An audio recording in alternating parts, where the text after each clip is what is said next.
Hey everybody, Sirwalterj show. Listen, I was sitting here thinking about something. Israel. Those people over there are in trouble. They were attacked, as we know. It was a horrible attack. Devastating. It should have never happened. But everything in history led up to it. And America and Great Britain and France and many nations had their hands in the reason why the scuffles that are happening over there in the so-called Middle East is happening.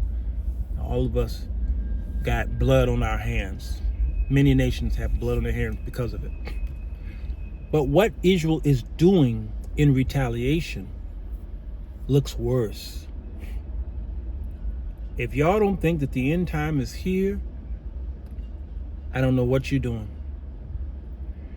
What Netanyahu was doing is war crimes.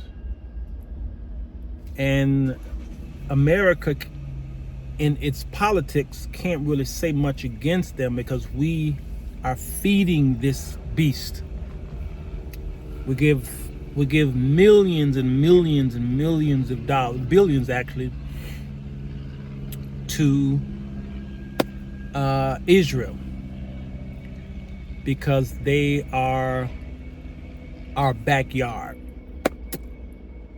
And they are our cousins, our first cousins.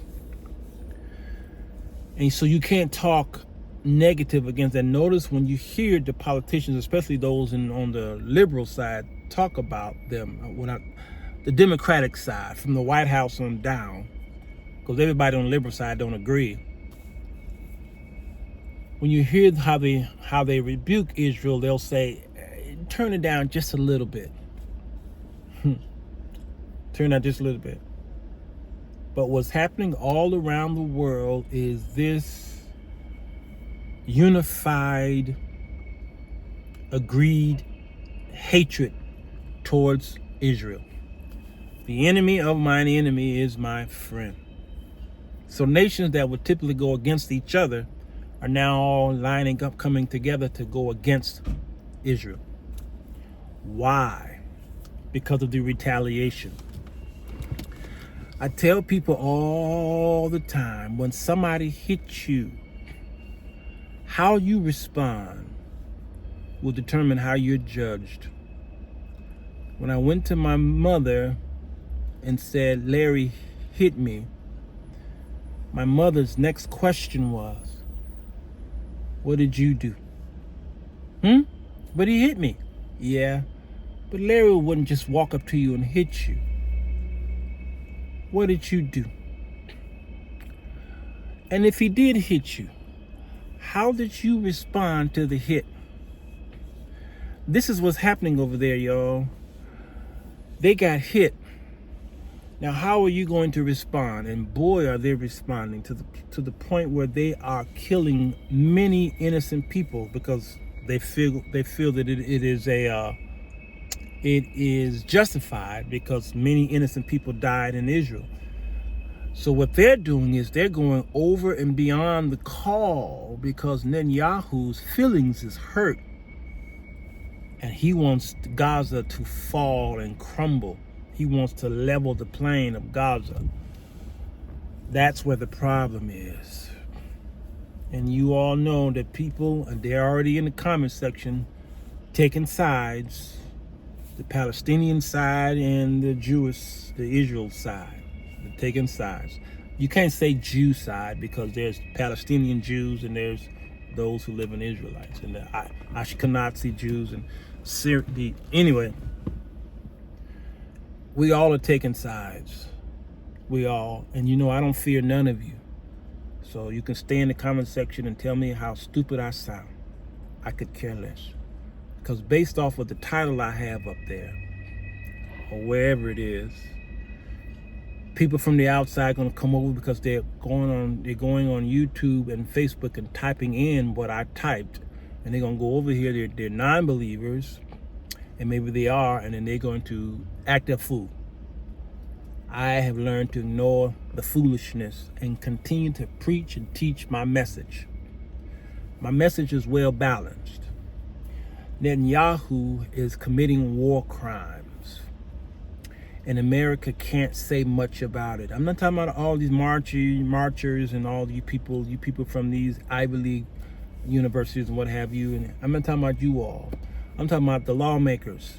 They can't say much for a couple of reasons. They don't want to cause further division by other unified nations who look at us when we do something and they repeat. Great Britain is looking at us. All right, France is looking at us. Canada's looking at us.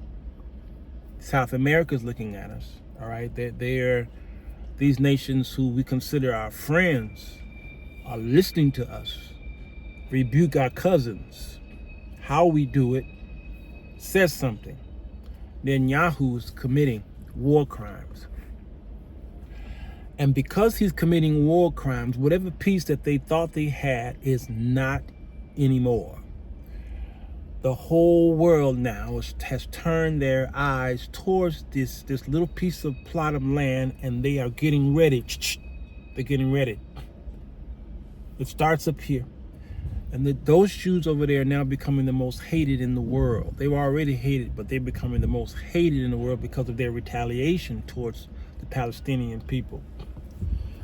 So now what we do, how do we talk about this in eschatological speaking terms? How do we teach this to our churches and prepare the people for what's to come? Ezekiel chapter 37, 38, 39 is creeping up because God himself is going to he's going to throw something out there and put a hook in the nose of many of these nations who are going to go against Israel. Israel is doing this themselves, but God is going to be doing some orchestrating as it pertains to these other nations going to come against Israel. What you all are seeing is a precursor to the end time. All right? Get ready. It's going to happen in steps, though, just know, because the day will come when peace will happen over there. And I know y'all like, how is that possible? It can't be. Yes, peace is going to come, and Israel is going to take down their walls. Netanyahu will be long gone by that time. They're going to tear down their walls, and people are just going to be able to walk in because there will be a sense of peace. And then when they say peace and safety, then sudden destruction will happen. This is when God is going to really wake up the other nations who are sleeping giants. You got to know it. Obviously, by this time, the Antichrist will be known. And if he's not known, he's there. He's alive and well. Okay? So it's going to happen in stages. But right now, you all are blessed to be alive today because you're seeing something that your children are going to see worse. But your parents didn't see. But you're seeing it. You're seeing the opening, the beginning. Now, your grandparents saw it when Israel became a nation in 1948, 49, 48. But you're seeing the repeat of the start of the end.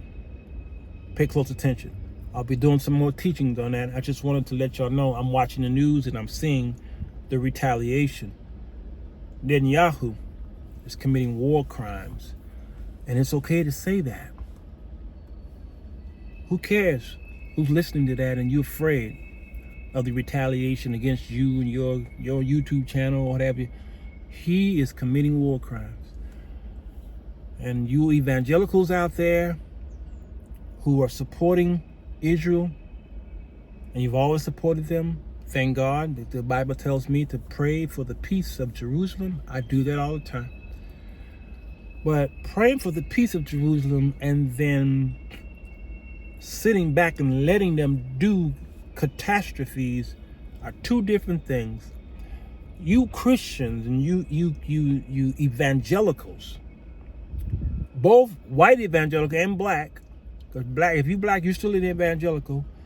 You all have taken the scriptures to an unhealthy place of interpretation. They're committing war crimes. So if you're praying for the peace of Jerusalem, how are you praying? And are you just doing this? Because you African Americans, we get upset when whites just ignore other whites who are doing whatever they want to do with us through racism, covert and overt and corporate racism and bigotry, and these other whites, the banks are doing whatever, and others, they're just doing this. And you go after the ones who were silent. But when it comes to what's happening over there between Israel and the Palestinian people, you doing this. So don't be crying about what the white man is doing over here, and then you see something going over there and you quiet and silent. Now you know how them quiet, silent white folks are when they see their brother or sister Karen is acting a fool because her brother wanted to jog in the park over there. The brother can't get in his apartment because Karen don't know that he lives there, and she down there in the vestibule calling police because this black man trying to get into an apartment that she feels that he can't afford. Netanyahu is committing war crimes. And America, you're guilty. You're not saying anything. And then you're like, stop. Mr. Biden, if you don't say something a little more harsher, then you need to. Brother Blinken, Secretary of State, if you don't say something a little more harder, more harsher, you're going to have to start pulling back the resources. You're going to have to go over there and get our tools, get our boys and women, pull them in. Because America is probably going to fall. Because the other nations are seeing us assist them in war crimes. And so you all who are American citizens,